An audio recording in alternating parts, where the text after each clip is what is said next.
Okay, so we'll start our chapter nucleus, है ना, nuclei. And कल हम क्या कर रहे थे? हम लोग बीटा डीके कर रहे थे। बीटा डीके दो तरह का होता है ना, कल हम लोग डिस्कस किया था। Beta plus and beta minus. Beta plus में पॉजिट्रॉन एमिट होता है एंड बीटा माइनस में इलेक्ट्रॉन एमिट होता है। और ये दोनों न्यूक्लियस से बाहर आ रहे हैं, राइट? ये दोनों कहां से बाहर आ रहे हैं? न्यूक्लियस से बाहर आ रहे हैं। एंड बट न्यूक्लियस में तो प्रोटॉन और न्यूट्रॉन के अलावा कुछ होता नहीं है। That means what is happening is, positive वाले केस में क्या हो रहा है, जो प्रोटॉन है ना वो डिकम्पोज हो रहा है न्यूट्रॉन में एंड पॉजिट्रॉन में, और उसके साथ एक पार्टिकल अलग से निकल रहा है जिसको अपन बोल रहे हैं न्यूट्रिनो। और बीटा माइनस डीके में क्या हो रहा है? न्यूट्रॉन डीके हो रहा है, एक प्रोटॉन में, एक इलेक्ट्रॉन में, और एक अलग से पार्टिकल निकल रहा है एंटी न्यूट्रिनो। ठीक है, रिमेम्बर ये न्यूट्रिनो एंटी न्यूट्रिनो पार्टिकल बाद में डिस्कवर हुए थे, जब ये लोग ट्राई कर रहे थे कि experimentally conservation of momentum satisfy नहीं हो रहा था। देन दे फिगर आउट ये एक्स्ट्रा पार्टिकल और एमिट हो रहा है। Okay, now this decay, neutron का जो डीके है, this neutron can be free as well as bounded, कल हम लोगों ने देख लिया था। But this proton has to be bounded, ये फ्री नहीं हो सकता है, it can not be free. इसका रीजन क्या है कि न्यूट्रॉन का मास जो है वो प्रोटॉन के मास से ज्यादा होता है। तो फ्री प्रोटॉन मतलब न्यूक्लियस के बाहर का प्रोटॉन अपने आप न्यूट्रॉन में कन्वर्ट हो जाए, यानी कि मास इंक्रीज हो जाए। और मास इंक्रीज होने के लिए एनर्जी को लेना पड़ेगा इसको। That can not happen spontaneously for a free proton, इसीलिए ये कभी नहीं होता। और ये जो न्यूट्रॉन है, न्यूट्रॉन का मास तो प्रोटॉन से ज्यादा होता है। तो यहाँ पे तो मास लॉस हो रहा है, तो एनर्जी जनरेट हो रही है। तो ये तो फ्री प्रोटॉन, फ्री न्यूट्रॉन होगा या बाउंडेड होगा। बाउंडेड मतलब न्यूक्लियस के अंदर होगा। दोनों केस में ये रिएक्शन वैलिड है। ओके, इतना हम लोगों ने कल डिस्कस कर दिया था। सो बीटा डीके में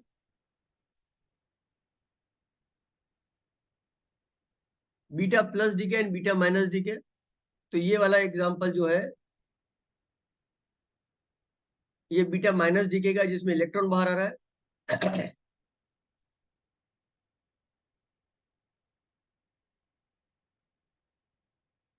anti neutrino is suppose to have a zero rest mass like photon. हाँ, ये भी फोटोन की तरह जीरो रेस्ट मास होता है।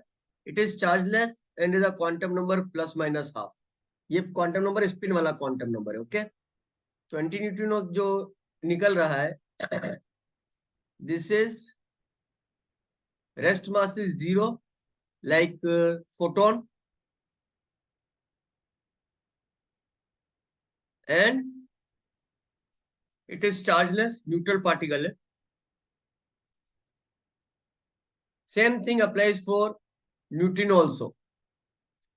न्यूट्रिनो का भी रेस्ट मास जीरो है और न्यूट्रिनो भी चार्जलेस होता है।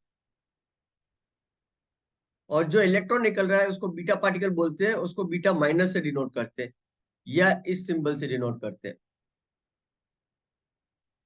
ये जो इलेक्ट्रॉन जो निकलता है ना, इसको जब रिएक्शन लिखते हैं तो इसको ऐसा लिखते हैं,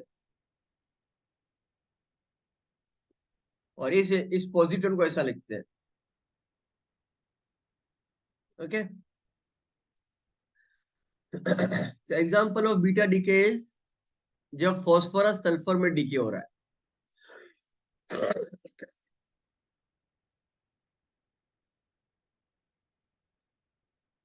Beta decay usually occurs with the nuclides for which the neutron to proton ratio is too large for stability. Okay, तो यहाँ पे बीटा डीके का एग्जांपल जो दिया है फॉस्फोरस और सल्फर वाला। Phosphorus 30 to 15 changes to sulphur 30 to 16। तो यहाँ पे क्या हो रहा है, एक न्यूट्रॉन एक प्रोटॉन में कन्वर्ट हो रहा है। तो एक इलेक्ट्रॉन बाहर निकलेगा और एक एंटी न्यूट्रिनो पार्टिकल बाहर निकलेगा। Okay, and this is happening when the n to z ratio is too large. यहाँ पे देख लो n to z ratio twice से भी ज्यादा है। n to z ratio, n is number of neutrons, z is number of protons, n to z ratio is too large. जब ये कंडीशन मीट होती है तो बीटा डीके स्पॉन्टेनियस हो जाता है। ओके, ये बीटा माइनस डीके की बात कर रहे हैं। सिमिलरली बीटा प्लस डीके हो रहा है। Beta plus decay usually occurs with the nucleus for which n to z ratio is too small for stability। तो यहाँ पे क्या हो रहा है, जैसे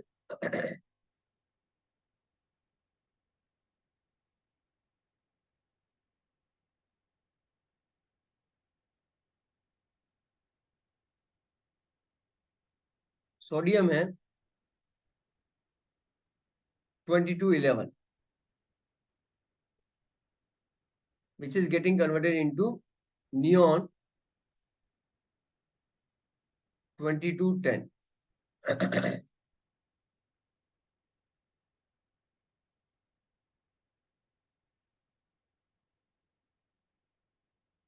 कुछ गड़बड़ है इसमें, मैं इसको बाद में कवर करूंगा। Okay, so I will cover this in the tomorrow's class.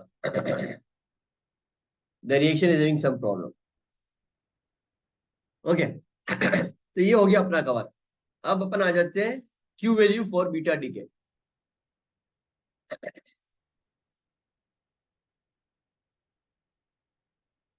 यहाँ पे हमारे पास क्या होता है, mass of X minus Z times mass of M E. ये मास जो मैंने यहाँ पे लिखा है ना, ये वाला जो मास है ना, ये एटम का मास है, कैपिटल एम से डिनोट किया हुआ है। इसीलिए अपन इसमें से मास ऑफ इलेक्ट्रॉन सब्ट्रैक्ट कर रहे हैं। हम लोगों ने कैपिटल एम एक्स जो लिखा था, ये मास ऑफ एटम के लिए यूज किया था। ऐसा कोई जरूरी नहीं, बट हम लोगों ने ऐसा कन्वेंशन यूज किया था। और जब स्मॉल एम यूज कर रहे थे तो ये मास ऑफ न्यूक्लियस था। तो मैं चाहता था उसको सीधा एमएक्स ही लिख लेता, स्मॉल एमएक्स, तो भी फर्क नहीं पड़ता। Okay, so we have to simply see mass of X minus mass of Y. Proton sorry reactant और प्रोडक्ट के बीच का जो मास का डिफरेंस है। तो इलेक्ट्रॉन भी एमिट हो रहा था, इलेक्ट्रॉन के मास को भी ले लो पिक्चर में। वो सब करने के बाद तुम्हारे को जो मास डिफेक्ट आएगा into C square is our Q factor. जैसे अल्फा पार्टिकल डीके के लिए किया था, simply do it mass of reactant minus mass of product nucleus के टर्म में। ओके, न्यूक्लियस जब डिसइंटीग्रेट हो जाता है तो क्या बन रहा है, and that is done. Okay, gamma decay. अब गामा डीके कब होता है, एक बार जब न्यूक्लियस डीके हो गया एंड चाइल्ड न्यूक्लियस बन गया। पहली क्लास में ही मैंने बताया था कि व्हाट हैपेंस इज, वापस से देख लेते उसको। जब पेरेंट न्यूक्लियस चाइल्ड न्यूक्लियस में डिसइंटीग्रेट होकर बनता है, this child nucleus is in the excited state, is in the excited state। जैसे हम लोगों ने कितनी बार देखा ना, एटम के अंदर इलेक्ट्रॉन ग्राउंड लेवल से एक्साइट होकर हायर एनर्जी स्टेट में चला जाता है, and then it again come back to its ground state. तो similarly the child nucleus is also in the excited state, and after the decay spontaneously the child nucleus will return back to its ground state। तो अपने को child nucleus की जो energy level से बहुत अच्छे से समझाए पढ़ाए नहीं जाते, so will not go into it now. जैसे अपन ने एटम में पढ़ा था, हाइड्रोजन के एटम में, कि when the electron is excited to the higher energy state, it jumps back to the ground state। but वो जब let's say n is equal to 5 से n is equal to 1 में जंप करके आता है, he can take various path। वो सीधा n is equal to 5 से n is equal to 1 में आ जाए, वो n is equal to 2 से फिर 1 में आए, वो पहले 3 में जाए फिर 1 में आए, वो पहले 4 में जाए फिर 1 में आए, and it can take different paths. वो 4 में जाए फिर 3 में जाए फिर 2 में जाए फिर 1 में आए। There are so many ways in which the electron can come from the excited state to the ground state। Similar things may happen for the nucleus, but that is not in our syllabus। खाली एक example हमारी book में दे रखा है, वो है cobalt का। तो कोबाल्ट जब बनता है तो उसका जो चाइल्ड न्यूक्लियस है, ये जो कोबाल्ट 6027, ये पहली बार बीटा माइनस डीके करता है, gamma decay, and 1.17 mega electron volt की एनर्जी एमिट करता है, वापस से ग्राउंड स्टेट में आता है और निकल बनता है, तो 1.33 मेगा इलेक्ट्रॉन वोल्ट की एनर्जी रिलीज होती है। ओके, एनसीईआरटी बुक में ज्यादा अच्छे से दे रखा है। So let me go to the NCERT book.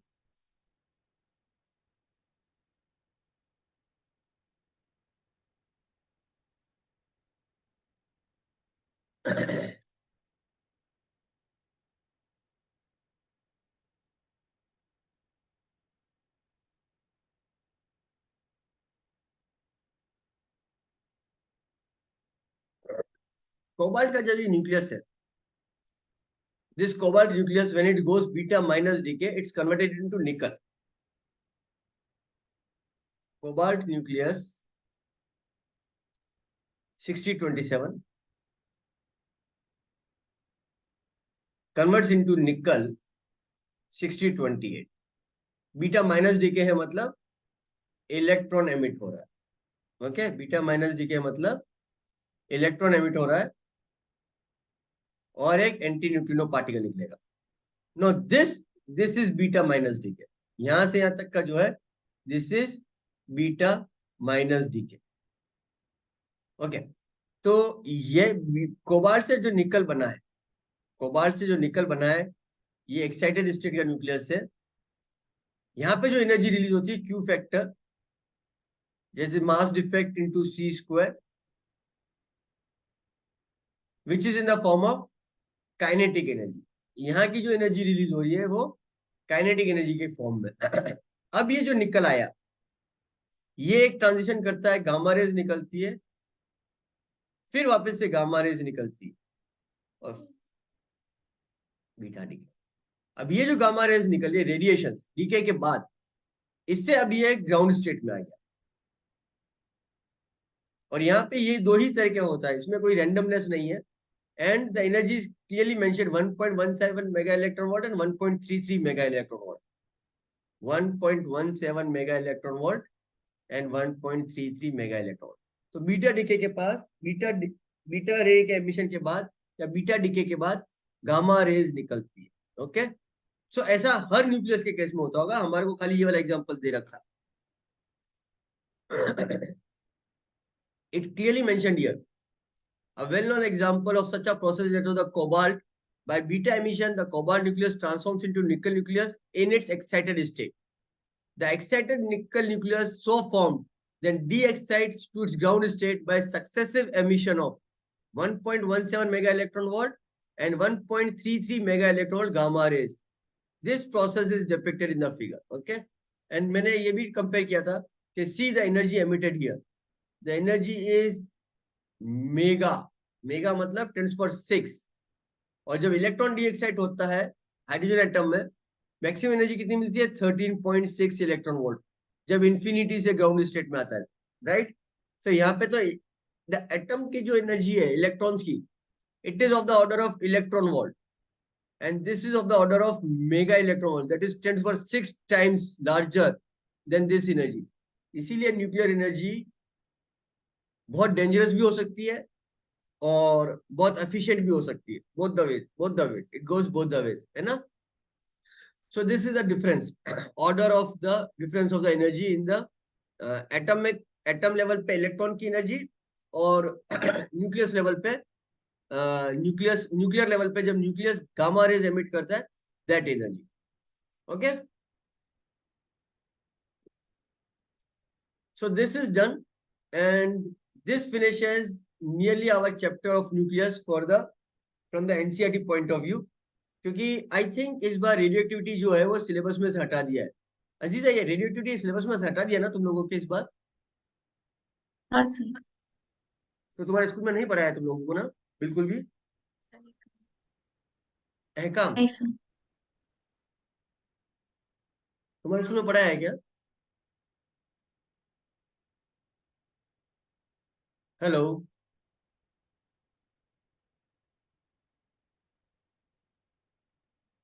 Hello.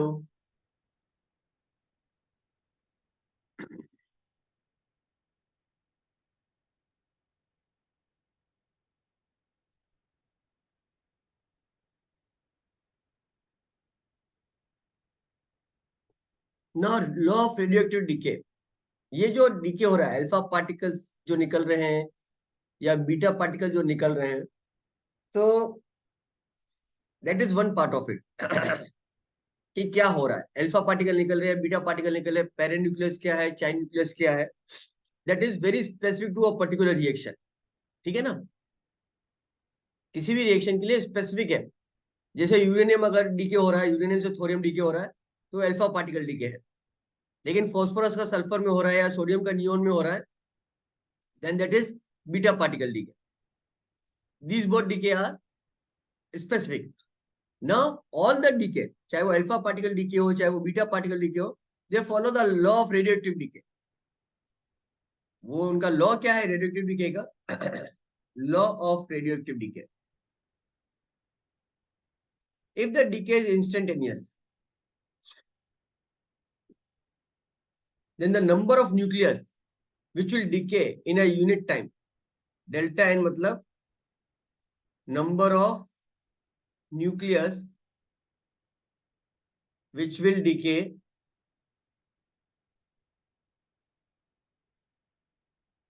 in delta t time. This delta n कितना डिके होगा, कितने, depends on number of nuclei. Number of nuclei मतलब n present at that time.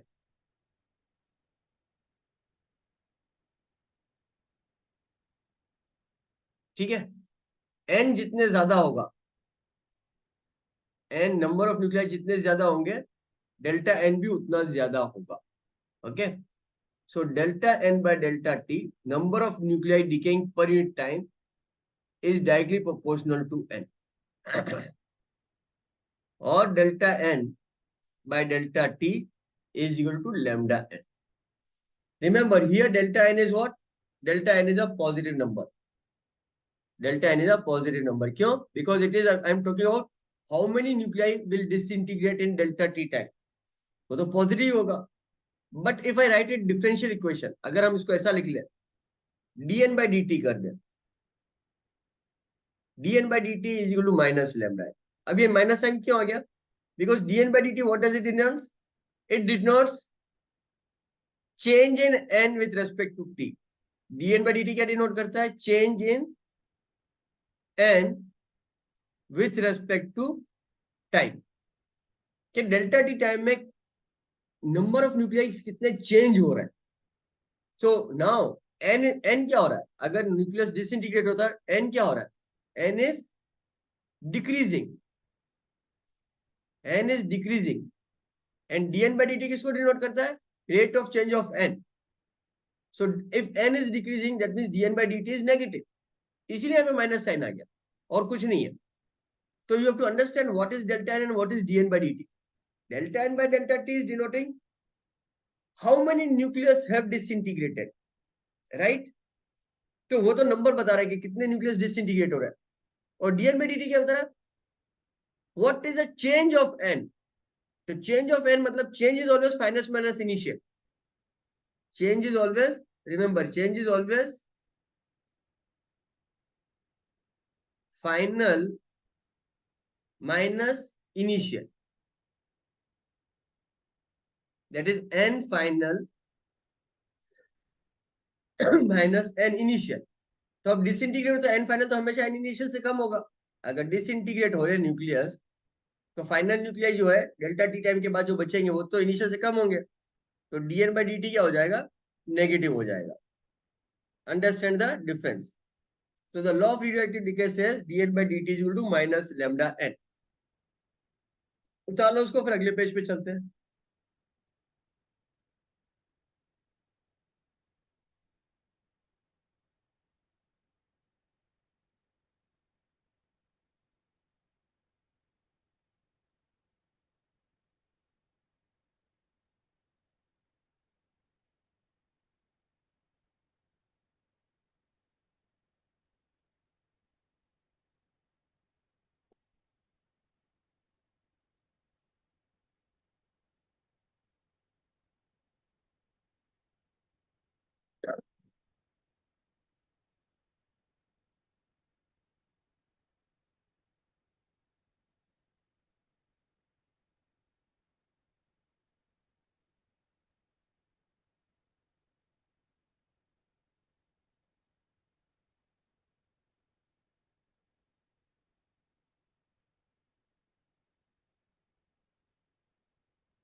ठीक है, चले आगे। So what we get is we get dn by dt is equal to minus lambda n. से एक सेकंड वापस दिखा दीजिएगा।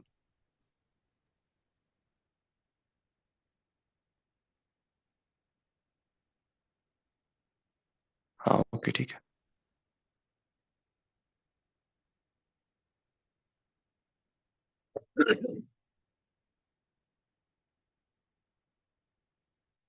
So dn by dt is equal to minus lambda n. So dn by n is equal to minus lambda dt.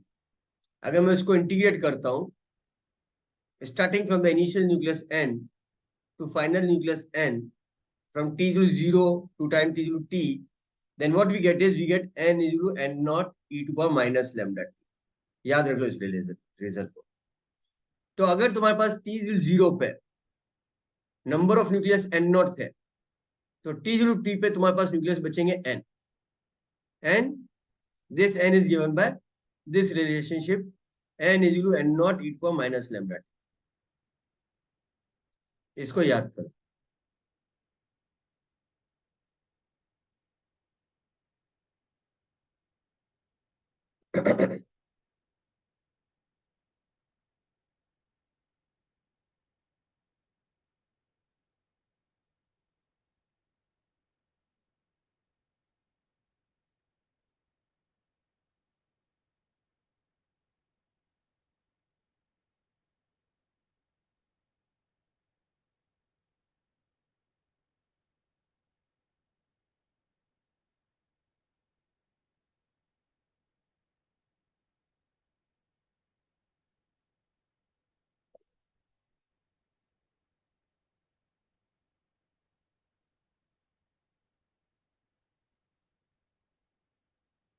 lambda constant, lambda is known as decay constant.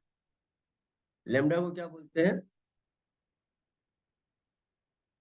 Decay constant. खाली definition है, definition को याद रखना है तुम्हारे को। वैसे definition पूछी नहीं जाती एग्जाम में, बट हमारे को आनी चाहिए। Decay constant is what? Probability of decay पर second of a particular process for a sample. Lambda कैसे हो रहा है? यहां से अगर अपन देखें तो lambda is equal to dn by n by dt, right? dn by n by dt. So probability of decay per second for a particular process, कितना डीके हो रहा है? डेल्टा एन डीके होगा। कितना है टोटल? N is total. तो probability कितनी होगी डीके की? Delta N by N is the probability of decay, probability of decay. और हम क्या बोले? Delta N by N by delta T, that is probability of decay पर second. So lambda is defined as probability of decay per second for a process. किसी process के लिए lambda is defined as a decay constant which is known as probability of decay per second. Okay, ये हो गया। Activity is defined as the rate of disintegration of the substance. Activity वापस से exactly वही result है, खाली अलग term define कर दिया। एक्टिविटी आर, एक्टिविटी को आर से डिनोट करते हैं। It is defined as rate of disintegration of the substance, rate of disintegration of the substance, that is number of nuclei decaying per second, number of nuclei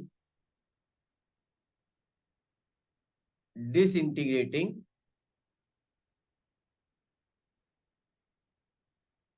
per second। तो कितने nuclear disintegrate हो रहे पर second? dn by dt, delta n by delta t। तो minus dn by dt होगा। dn by dt तो negative है। Number of nuclear disintegrate पर second is what? Delta n by delta t। So delta n by delta t is basically minus dn by dt। इसको हम r बोलते हैं, इसको हम r बोलते हैं।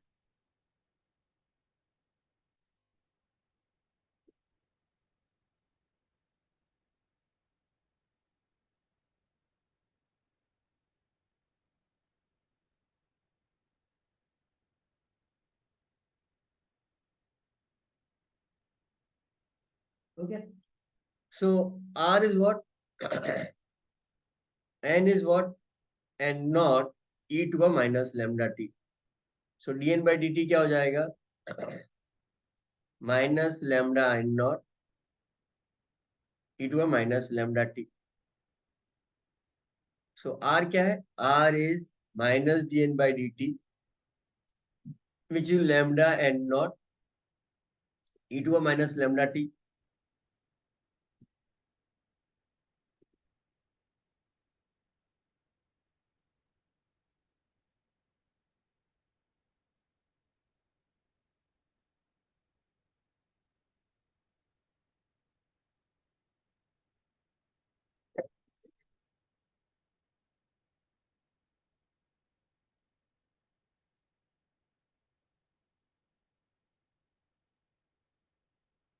हमने क्या बोला था?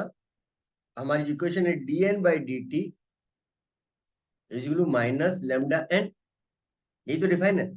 That means lambda n not किसको डिनोट कर रहा है? So lambda n naught is denoting r naught, initial decay. If lambda n is dn by dt at time t, ये टाइम t पे हो रहा है, तो अगर n नॉट है तो ये टाइम t जो जीरो को डिनोट कर रहा है. So we can say r is equal to r naught e to a minus lambda t, same as n is equal to n naught e to a minus lambda t. तो चाहे तुम्हारे को time t के बाद number of nuclei पूछा जाए, चाहे तुम्हारे को टाइम t के बाद उसकी एक्टिविटी की रेट पूछी जाए, दोनों एग्जैक्टली सेम आएंगे. सेम फॉर्मूला है, कोई कंफ्यूजन नहीं होना चाहिए तुम्हारे को सवाल को सॉल्व करने.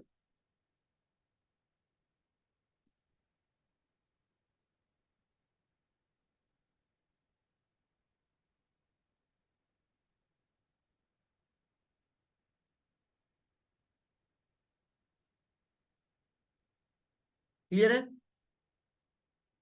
उतार लिया?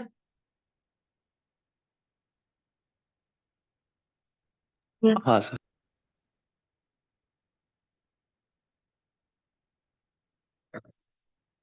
यूनिट ऑफ एक्टिविटी, रेडियोएक्टिविटी की यूनिट क्या है? SI unit is becquerel. Okay, and another unit is curie, rutherford. SI unit तो बेक्यूरेल है, याद रखना है तुम्हारे. एक्टिविटी मतलब जो आर है D N by D T, R activity की एक्टिविटी, यूनिट ऑफ एक्टिविटी. हाँ, unit of activity. Radioactivity में एक्टिविटी की यूनिट जो है, SI unit is Becquerel.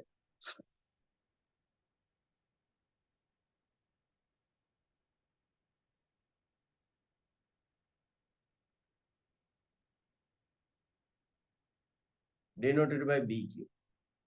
Okay, this is one disintegration per second. Okay, one disintegration per second. और another unit is Curie. One becquerel कितना होता है? One डिसिंटीग्रेशन पर सेकंड. इतना तो होगा नहीं, बेसिकली तो न्यूक्लियर डीके है. वो तो नंबर ऑफ मोल्स के टर्म में काम करता है. सो डिसिंटीग्रेशन, वन डिसिंटीग्रेशन पर second is a very small unit. ये तो बहुत स्मॉल यूनिट है, लेकिन ये ऐसा यूनिट है. Then we define another unit जो सबसे ज्यादा यूज में आती है, दैट इज क्यूरी या rutherford. Okay, one rutherford is defined as 10^6 disintegration per second.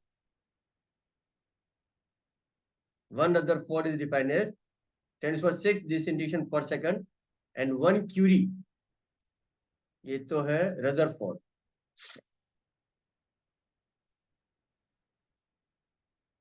Rutherford और ये है curie, and one curie is defined as 3.7 into 10 disintegration per second.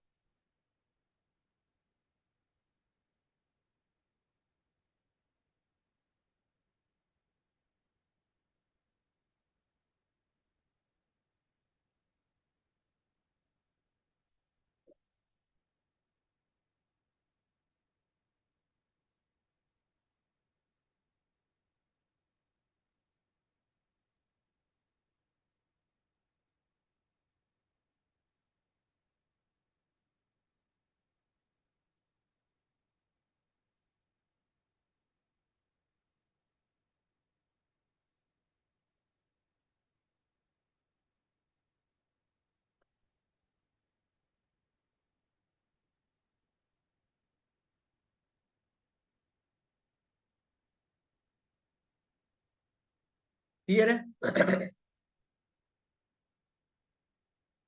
Half time and mean और एवरेज लाइफ टाइम, ये दो important concept बचे हैं और अपना चैप्टर खत्म हो जाता है। What is half time? Half life time, half time. Half time का मतलब है कितने टाइम में वो उसका आधा हो जाए। So if the number of nuclei present is n, in how much time it will become n by 2? Okay. So for example, initial अपने पास n नॉट थे, t इज 0 पे, तो n नॉट by 2 जब हो जाएंगे तो अपन बोलेंगे that is a half time, t half.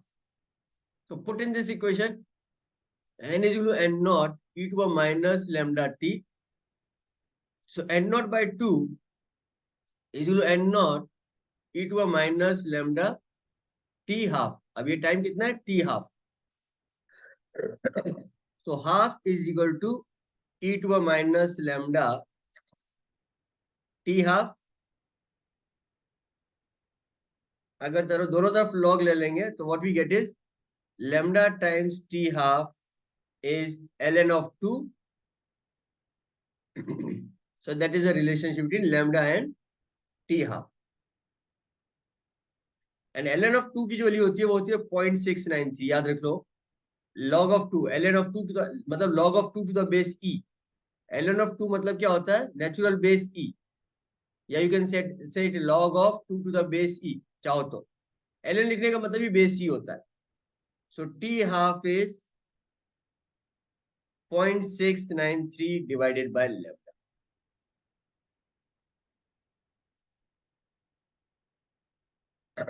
This is t half.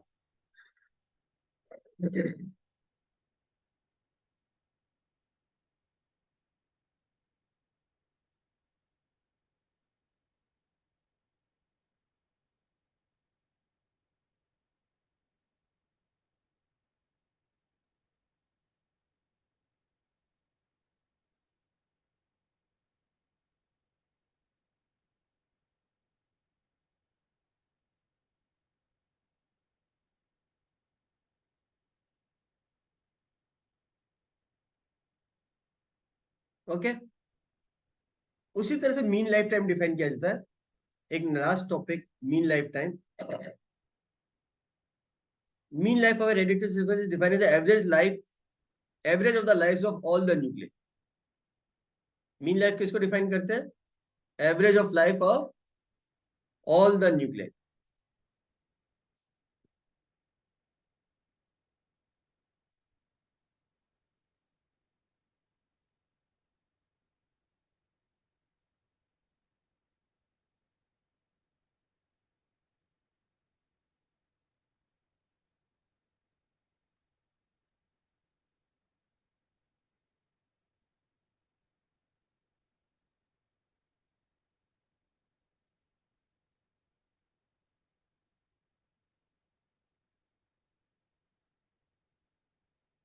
Mean life of the radioactive sample is defined as the average of the lives of all the nuclei.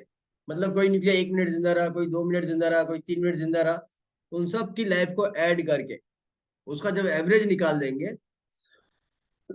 then it is defined as a mean life of a radioactive sample. So tau is defined as the sum of the age of all the nuclei upon total number of the atoms. Atoms in nucleus बोलो क्योंकि अपन nucleus की बात कर रहे हैं, तो जितने atoms होंगे उतने न्यूक्लियस होंगे एक्चुअली। सो tau कैसे डिफाइन कर रहे हैं अपन? Sum of age of all nuclei। ऐसी तो अपन क्लास की भी एवरेज एज निकालते हैं। अगर क्लास में किसी क्लास में सब बच्चों की एवरेज निकालनी हो तो क्या करते हैं? सबकी एज ऐड करके टोटल नंबर से डिवाइड कर देते हैं। So total number of nuclei. Remember the formula, इंडिशन से आता है बट हम खाली रिजल्ट याद रखेंगे। Tau is equal to 1/λ। Tau is equal to 1/λ। Important result है, याद रखो। टी हाफ का रिजल्ट क्या आया था? T half is 0.693/λ। ये दो इंपॉर्टेंट रिजल्ट हो गया। Okay, so we'll over the class here only, and we'll do one last class tomorrow on this chapter, and इसको wind up कर लेंगे इस chapter. Okay, any doubts?